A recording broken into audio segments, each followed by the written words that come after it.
Bismillahirrahmanirrahim. Assalamualaikum warahmatullahi wabarakatuh. Innal hamdalillah nasta'inu wa nastaghfiru wa nu'minu bihi wa natawakkalu alaih. Hadirin yang dimuliakan Allah Subhanahu wa taala, marilah kita senantiasa meningkatkan ketakwaan kita kepada Allah Subhanahu wa taala, karena sesungguhnya kita semua dalam suatu perjalanan menghadap Allah Subhanahu wa taala. Karena kita ini adalah suatu perjalanan, maka setiap perjalanan harus mempunyai bekal yang cukup agar kita di dalam perjalanan tidak mengalami kesusahan. Bekalnya apa hadirin? Yaitu melaksanakan perintah-perintah Allah. Pada pagi hari ini kita melaksanakan perintah Allah yaitu mendakwakan agama, menyampaikan agama agar umat ini mengerti dan faham bahwa Allah kirim kita ke dunia ini. Manusia dikirim ke dunia ini hanya untuk amal agama, untuk mencari bekal bagaimana hidup di akhirat bisa bahagia yang selama-lamanya. Maka pada majelis yang mulia ini kita akan membahas tentang keuntungan orang yang selalu taat kepada Allah Subhanahu wa taala. Jadi keuntungan apa yang kita dapatkan kalau kita taat perintah Allah? Yaitu yang utama, Allah sudah membuat surga. Sudah jadi. Allah sudah membuat neraka. Nerakanya sudah jadi. Allah sudah membuat negeri akhirat dan sudah jadi pula. Dan manusia dikirim ke dunia ini hanya sebentar, hanya untuk diuji, yaitu amal agama. Maka kita ini tidak dibuat lama hidup di dunia ini karena dikirim untuk diuji mau amal agama atau tidak. Yang amal agama otomatis sejak di dunia dia mengharapkan menjadi penduduk surga. Sedangkan orang yang tidak taat perintah Allah, maka dia sejak di dunia ingin menjadi penghuni neraka. Itulah hadirin, kalau kita ingin menjadi orang-orang beruntung, taati perintah Allah dan Rasulnya. Kalau kita ingin menjadi orang yang rugi, yaitu orang yang celaka yang selama-lamanya, maka tidak perlu ngamal agama, tidak perlu mendakwakan agama, tidak perlu untuk bersusah payah menghadiri majelis ilmu. Kalau kita ingin menjadi penghuni nerakanya Allah. Tetapi kalau kita ingin menjadi bahagia yang selama-lamanya, apapun yang Allah perintahkan, maka kita kerjakan. Tidak perlu terkesan dengan ucapan manusia. Apapun yang dikatakan manusia, apabila hanya untuk menjelek-jelekkan, maka itu juga ujian dari Allah. Maka orang yang faham agama hanya doa yang terbaik yang dipanjatkan kepada Allah, agar orang-orang yang senantiasa membenci agama, membenci orang yang dakwah, dia diberi kepahaman oleh Allah sehingga dia akan bisa berkumpul dengan kita, bergembira di surganya Allah. Maka kita dalam belajar agama ini intinya menasihati diri kita masing-masing agar kita makin hari makin baik, makin hari makin faham bahwa kita ini tidak akan bisa berlama-lama di dunia ini. Artinya apa para jamaah? Kita ini akan dikirim ke negeri akhirat yang kekal, yang abadi, yang selama-lamanya. Itulah tujuan Allah Subhanahu wa taala. Mengapa manusia di dunia tidak ada yang lama? Akan 100 tahun yang akan datang, 100 tahun yang akan datang, kita ini semua sudah pindah ke akhirat. Jadi dunia ini hanya lewatan semata. Kalau meninggalkan dunia ini harusnya gembira dan bersyukur karena dipindah ke negeri akhirat. Bagi orang-orang yang beriman, yang bertakwa, maka gembira, tersenyum karena sudah melihat surganya Allah Subhanahu wa taala. Sedangkan orang-orang yang tidak amal agama, maka kalau menghadapi sakit ketakutan, menghadapi kematian ketakutan. Ini orang-orang yang tidak ada iman yakin di dalam hatinya. Tidak diberi kepahaman oleh Allah Subhanahu wa taala bahwa hidup di dunia ini hanya sekedar lewatan, hanya sekedar ujian.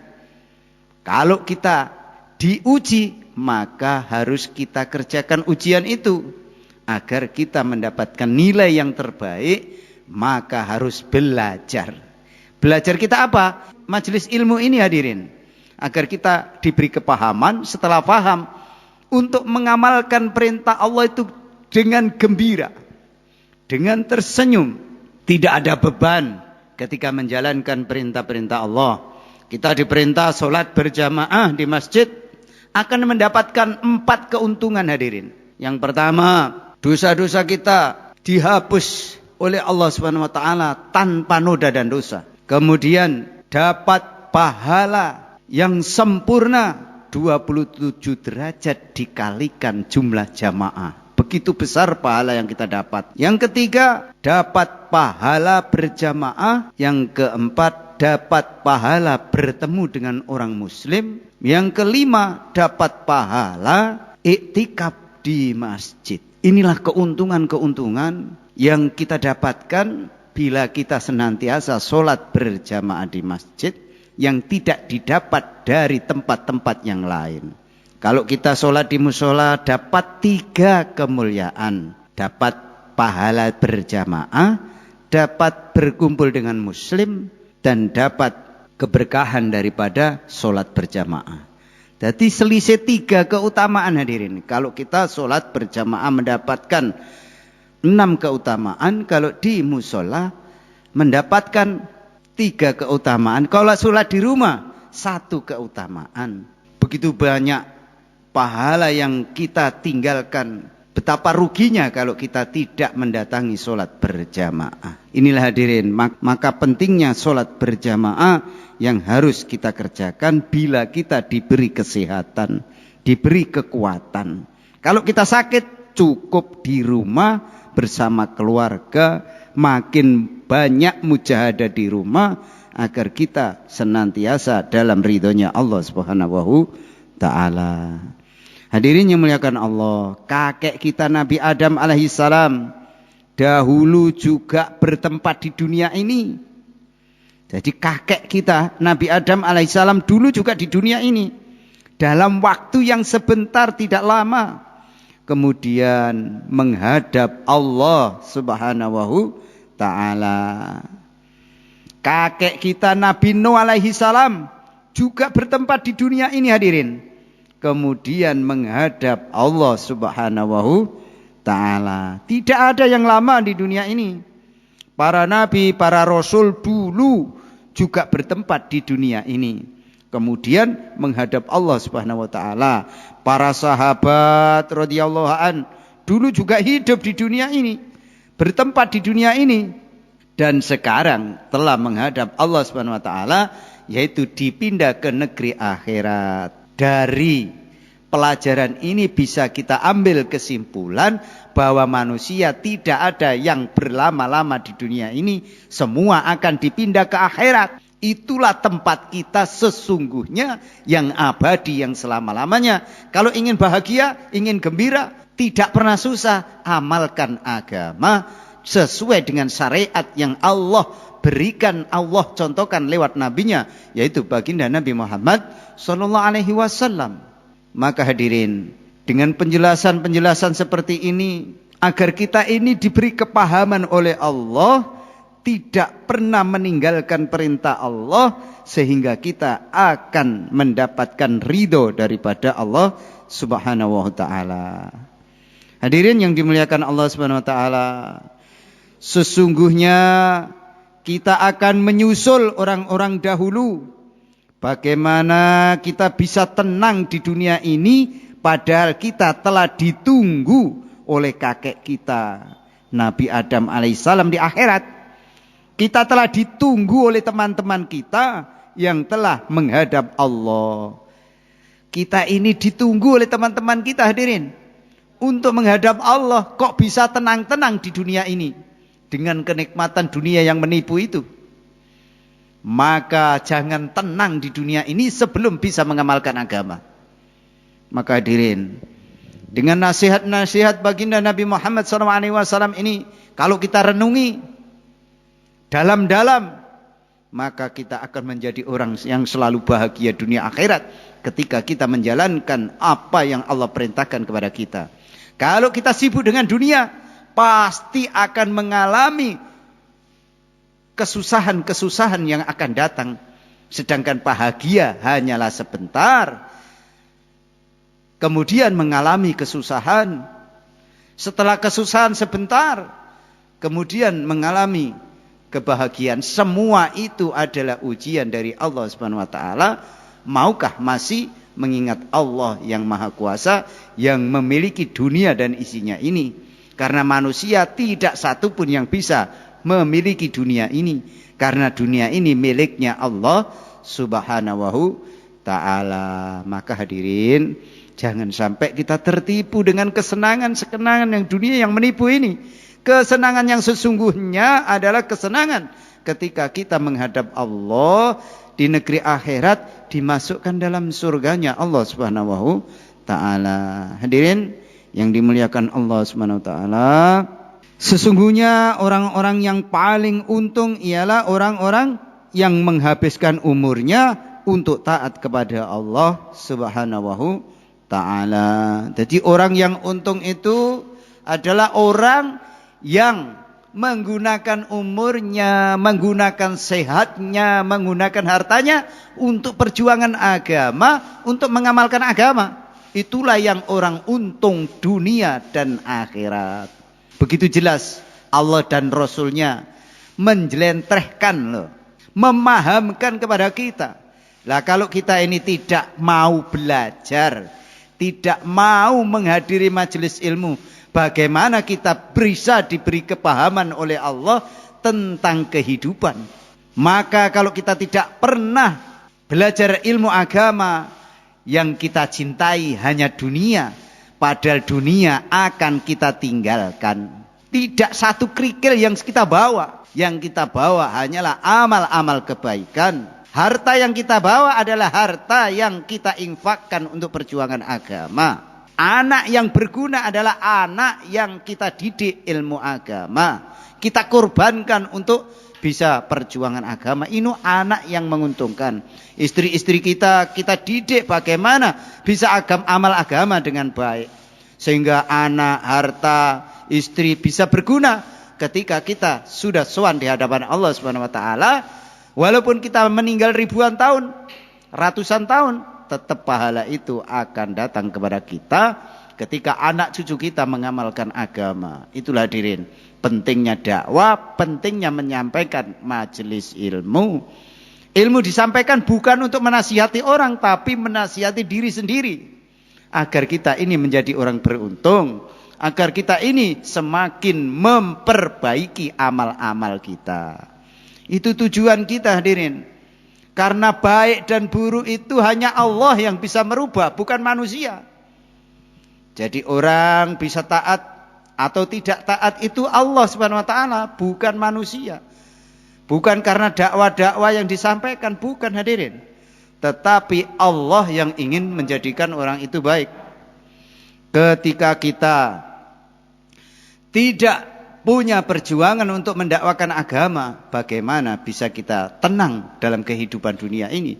Sedangkan masih banyak saudara-saudara kita yang lalai akan perintah Allah.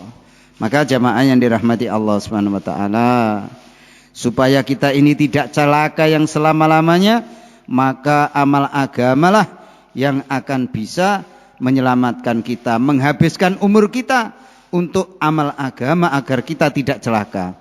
Orang-orang yang celaka adalah orang yang senantiasa menghabiskan umurnya untuk tidak taat kepada Allah. Maka sesungguhnya orang-orang yang paling celaka adalah orang yang menghabiskan umurnya untuk bermaksiat kepada Allah Subhanahu wa taala, tidak mengamalkan agama yang diperintahkan oleh Allah Subhanahu wa taala. Itulah hadirin, bagaimanapun kenikmatan-kenikmatan dunia ini adalah pemberian Allah.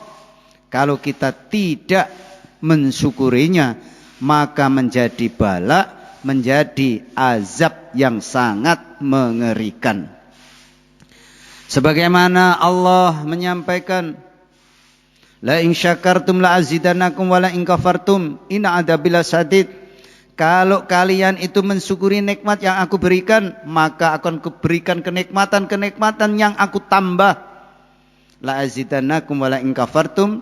Kalau kalian tidak mau mensyukurinya, tidak mau mensyukurinya, maka akan aku kurangi nikmat-nikmat, maka akan aku ganti azab yang sangat mengerikan. Itulah Allah katakan di dalam Al-Quran begitu jelas. Maka setiap kenikmatan, setiap apapun yang kita terima, harus kita syukuri dengan mengucapkan Alhamdulillahirabbil alamin. Itulah hadirin, kita harus banyak syukur kepada Allah Subhanahu wa taala. Kita duduk, maka yang kita pikirkan, duduk saya tadi sudah berdoa apa belum? Ketika kita mau tidur, tidur saya tadi sudah berdoa apa belum? Nah, ini selalu kita pikirkan. Inilah orang-orang yang senantiasa diberikan ilmu oleh Allah. Jadi rasa syukur, rasa khawatir ini apabila kita tidak ingat Allah, maka akan menjadi kegelisahan. Tidak bisa tenang. Maka apa-apa yang kita lakukan harus dengan doa agar kita diberi ketenangan oleh Allah.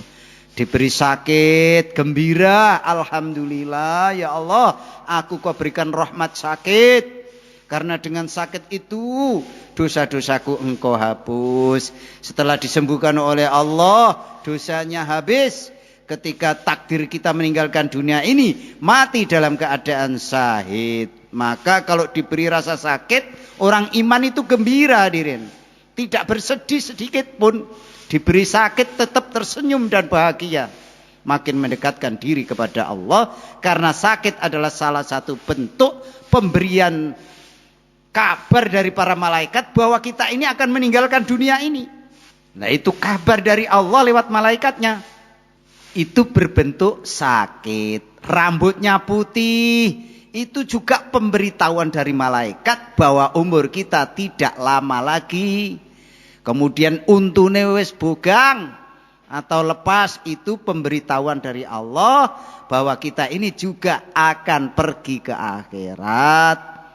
Matanya rabun, itu juga pertanda bahwa kita ini sudah dekat ke negeri akhirat. Kemudian pikun, itu juga pemberitahuan bahwa kita ini akan pulang menghadap kehadirat Allah Subhanahu wa taala. Itu pemberitahuan Allah, rambu-rambunya bahwa kita ini akan meninggalkan dunia ini. Maka dengan pemberitahuan itu makin dekatlah kepada Allah Subhanahu ta'ala. Maka hadirin yang dimuliakan Allah, dengan nasihat-nasihat seperti ini, apabila kita tidak pernah mendengar, maka dunia ini akan menjadi tujuan, padahal dunia ini hanya sekedar lewatan. Tujuan sesungguhnya adalah negeri akhirat, yaitu negeri yang abadi, yang selama-lamanya. Hadirin yang dimuliakan Allah Subhanahu wa taala, sesungguhnya musibah yang paling besar bukanlah kematian, tetapi musibah yang paling besar adalah bila seseorang meninggalkan dunia ini dalam keadaan tidak taat kepada Allah. Itulah musibah terbesar. Maka yang belum sholat, monggo sholat berjamaah di masjid, agar kita tidak mengalami musibah yang amat besar. Musibah terbesar bagi manusia tidak taat kepada Allah, diperintah sholat tidak sholat. Ini adalah musibah terbesar bagi orang-orang yang tidak merasa mendapat musibah, karena tidak tahu ilmunya, tidak pernah mendengar apa yang dikatakan Rasulullah Sallallahu Alaihi Wasallam. Kalau kita mendengar seperti ini, otomatis, oh ternyata dunia ini tidak lama. Kita akan berjalan menuju akhirat. Kalau kita tidak bawa bekal, bagaimana kehidupan saya nanti? Tentu pasti celaka. Kita berjalan ke Surabaya saja, kalau nekat, tidak bawa bekal, pasti hidupnya susah. Itu baru dunia hadirin. Bagaimana di akhirat yang selama-lamanya? Kalau kita tidak membawa bekal, bagaimana susahnya yang selama-lamanya?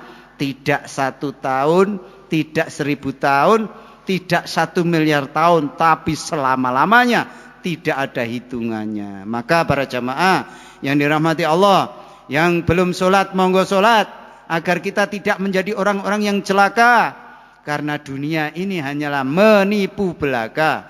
Tujuan kita adalah akhirat, bukan dunia. Sehingga kita tidak akan mengalami kerugian dalam hidup dunia dan akhirat.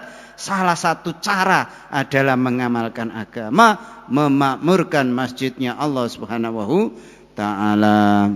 Jamaah yang dirahmati Allah Subhanahu Wa Ta'ala, sesungguhnya nikmat yang paling besar bukanlah kekayaan, tetapi nikmat yang sesungguhnya yaitu orang yang taat kepada Allah. Baik dia kaya ataupun miskin, sesungguhnya musibah yang paling besar bukanlah kemiskinan, tetapi musibah yang paling besar adalah orang miskin atau kaya yang tidak taat kepada Allah, yang tidak menjalankan perintah Allah, yaitu berupa sholat, memakmurkan masjid. Inilah orang yang sesungguhnya rugi, orang yang paling miskin, yaitu orang yang tidak taat perintah Allah. Bukan orang yang tidak punya harta hadirin, tetapi orang yang paling miskin sedunia adalah orang yang tidak taat kepada Allah. Maka orang yang taat kepada Allah sesungguhnya adalah orang yang kaya raya. Bagaimana tidak kaya raya? Sholat sebelum subuh 2 rakaat saja, dunia dan isinya diberikan. Kita nyambut gawe mulai umur 15 tahun sampai 60 tahun, paling dapat mobil, rumah, anak, istri. Itu pun tidak lama, sebentar kita tinggalkan. Padahal sholat hanya 2 rakaat sebelum subuh, dunia isinya diberikan. Itu kapan? Ketika kita sudah menghadap Allah di negeri akhirat. Itu hadirin.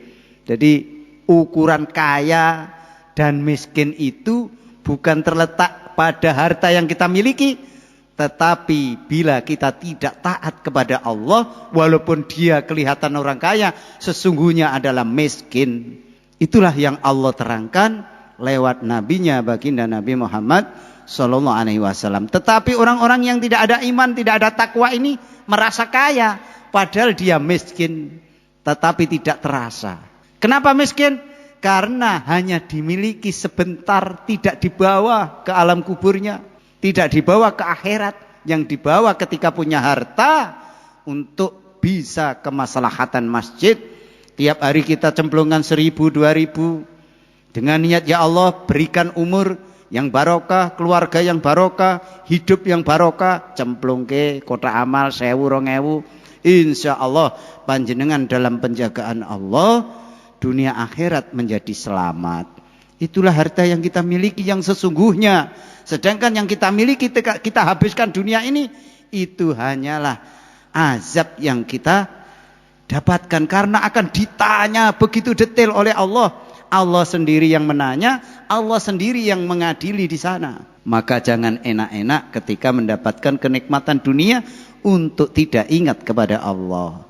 Itu hadirin yang dimuliakan Allah Subhanahu wa taala. Pentingnya kita ini bersyukur atas nikmat yang Allah berikan kepada kita. Sesungguhnya orang-orang yang celaka bukanlah orang-orang yang dibenci oleh manusia atau orang-orang yang dicintai oleh manusia. Orang yang beruntung adalah orang-orang yang dicintai oleh Allah, baik dibenci atau disenangi manusia. Jadi orang yang beruntung itu orang yang dicintai oleh Allah. Walaupun orang sedunia ini membencinya, kalau Allah mencintainya, inilah orang yang beruntung. Inilah orang yang sukses dalam hidupnya. Jadi kita tidak penting, tidak perlu mengharap cintanya manusia. Kalau kita menjadi orang baik, otomatis akan dicintai makhluk seluruh alam. Kalau kita tidak baik, otomatis kita tidak akan disenangi oleh makhluk seluruh alam. Maka hadirin, hanyalah mencintai Allah Subhanahu wa taala akan dicintai oleh Allah. Inilah orang-orang yang sukses. Inilah orang-orang yang berhasil yang sesungguhnya. Jamaah yang dirahmati Allah, Kita harus bersyukur kepada Allah Subhanahu wa taala karena kita dipilih oleh Allah Subhanahu wa taala menjadi orang-orang yang beriman, dipilih oleh Allah Subhanahu wa taala menjadi umat baginda Nabi Muhammad sallallahu alaihi wasallam, dipilih oleh Allah Subhanahu wa taala bisa menjalankan agama. Jadi orang bisa mengamalkan agama istiqomah berjamaah itu pilihan Allah. Maka patutlah panjenengan bersyukur, banyak berdoa, alhamdulillah ya Allah, saya kau jadikan makhlukmu yang taat mengamalkan agamamu. Ya muqallibal qulub sabitna qalbi ala dinik. Ya Allah yang membolak-balikkan hati kami, tetapkanlah aku dalam agamaku. Itulah doa-doa yang dilantunkan Rasulullah sehingga iman yakin kita terjaga, bisa mengamalkan agama sampai akhir hayat kita. Hadirin yang muliakan Allah Subhanahu wa taala, di dalam sebuah hadis Bukhari diceritakan sesungguhnya manusia ini kebanyakan akan dimasukkan oleh Allah Subhanahu wa taala ke dalam neraka. Ketika manusia datang di padang mahsyar, Allah Subhanahu wa taala memerintahkan kepada Nabi Adam alaihissalam, "Hai Adam, kirimkanlah dari anak cucumu kiriman untuk ke neraka." Nabi Adam bertanya kepada Allah, "Ya Allah, berapa yang akan aku kirim ke nerakamu ya Allah?" Allah berfirman kepada Nabi Adam alaihissalam, "Hai Adam, setiap 1999 masukkan ke neraka dan satu saja yang kamu masukkan ke dalam surga." Maka jangan heran kalau masjid ini senantiasa sepi, karena yang dimasukkan, yang diberi rahmat dari 1000 hanya satu. Maka panjenengan yang bisa senantiasa istiqomah itu adalah dari 1000 orang, satu yang panjenengan dipilih oleh Allah menjadi penghuni surga, dan 999 itu menjadi penghuni neraka. Maka supaya kita ini menjadi penghuni surga, ikutilah jalannya baginda Nabi Muhammad SAW. Punya harta kita sedekahkan, kita dapatkan, kita gunakan untuk perjuangan agama. Kita punya anak, kita didik untuk bagaimana anak ini bisa memperjuangkan agama. Punya istri, bagaimana istri ini bisa menjaga agama. Itulah orang-orang yang beruntung, itulah yang orang akan sukses dunia dan akhirat. Jamaah yang dirahmati Allah, memang tidak sembarang orang yang ditolong oleh Allah Subhanahu wa taala bisa istiqomah dalam Islam sampai meninggalkan dunia ini. Apalagi sudah diberi harta banyak, maka dia akan lalai, akan sibuk dengan hartanya. Ini memang orang-orang yang telah ditentukan oleh Allah Subhanahu wa taala di zaman azali untuk bertempat di kerajaan-kerajaan di surganya Allah Subhanahu wa taala bagi orang-orang senantiasa mengikuti ajaran baginda Nabi Muhammad sallallahu alaihi wasallam. Maka hadirin yang dimuliakan Allah Subhanahu wa taala, hendaknya kita bersyukur kepada Allah atas nikmat yang besar ini, yaitu nikmat iman dan Islam. Dengan usaha siang dan malam menjaga iman kita dan amalan kita agar senantiasa terjaga sampai akhir hayat kita. Jamaah yang dirahmati Allah Subhanahu wa taala, kita berpikir supaya iman kita ini diterima oleh Allah Subhanahu wa taala. Kita pikir supaya amalan kita ini amalan yang diterima oleh Allah Subhanahu wa taala, dan amalan yang diterima oleh Allah Subhanahu wa taala adalah hanya iman dan Islam. Iman adalah amalan yang diajarkan oleh baginda Nabi Muhammad sallallahu alaihi wasallam. Marilah kita memperbarui iman dengan meluruskan keyakinan sesungguhnya segala perkara ada di tangan Allah, dan meluruskan amalan. Kita berusaha siang dan malam meninggalkan amalan-amalan yang tidak dicontohkan oleh baginda Nabi Muhammad sallallahu alaihi wasallam. Jamaah yang dirahmati Allah, hendaknya kita bersabar dalam menjalankan agama walaupun tidak memiliki teman, karena sudah menjadi nas dalam Al-Quran bahwa kebanyakan manusia tidak faham, kebanyakan manusia tidak iman, dan kebanyakan manusia tidak syukur. Hadirin yang dimuliakan Allah Subhanahu wa taala, sesungguhnya orang-orang yang menjalankan agama tentu akan mendapatkan banyak cobaan. Jadi kalau kita menjalankan agama ini banyak cobaannya. Karena sudah menjadi janjinya Allah bahwa barang siapa yang menjalankan agama akan diberi musuh-musuh. Allah berfirman, dan demikianlah kami jadikan bagi tiap-tiap nabi itu musuh, yaitu setan-setan dari jenis manusia dan jenis jin. Sebagian mereka membisikkan kepada sebagian yang lain perkataan-perkataan yang indah-indah untuk menipu manusia. Jadi orang yang taat itu diberi musuh oleh Allah yang berupa manusia yang bentuknya setan yang bentuknya manusia dan setan yang bentuknya jin. Musuh tadi dari dua golongan, yaitu setan-setan dari manusia dan setan-setan dari jin. Tetapi jika hendaknya yakin bahwa cara menghadapi musuh-musuh tadi yaitu dengan menghadapkan hati kita kepada akhirat. Allah berfirman, dan juga agar hati kecil orang-orang yang tidak beriman kepada kehidupan akhirat cenderung kepada bisikan itu. Jadi kita ini kalau tidak senantiasa menjaga sholat akan mudah digelincirkan oleh setan untuk berbuat keburukan. Karena orang-orang yang ditipu oleh setan, jin dan manusia hanyalah orang-orang yang lupa kepada akhirat. Jadi tidak ingat kepada akhirat ini akan mudah disesatkan oleh jin dan setan yang bentuknya manusia. Orang yang selalu ingat akhirat, orang yang selalu fikir akhirat tidak akan bisa ditipu oleh setan, jin dan manusia. Tetapi orang-orang yang pertimbangannya dunia, pertimbangannya harta benda, pertimbangannya politik dunia, pertimbangannya golongan-golongan dunia, itulah orang-orang yang akan ditipu setan, jin dan manusia. Hadirin, itulah yang bisa kita sampaikan. Majelis ilmu ini mudah-mudahan kita diberi kepahaman oleh Allah Subhanahu wa taala. Kita harus selalu berusaha dari depan, dari belakang, dari kanan, dari kiri untuk menyelamatkan diri kita dan menyelamatkan umat ini. Dengan cara inilah janji Allah akan datang kepada kita. Allah berjanji bila kita membela agama Allah, Allah akan membela kita.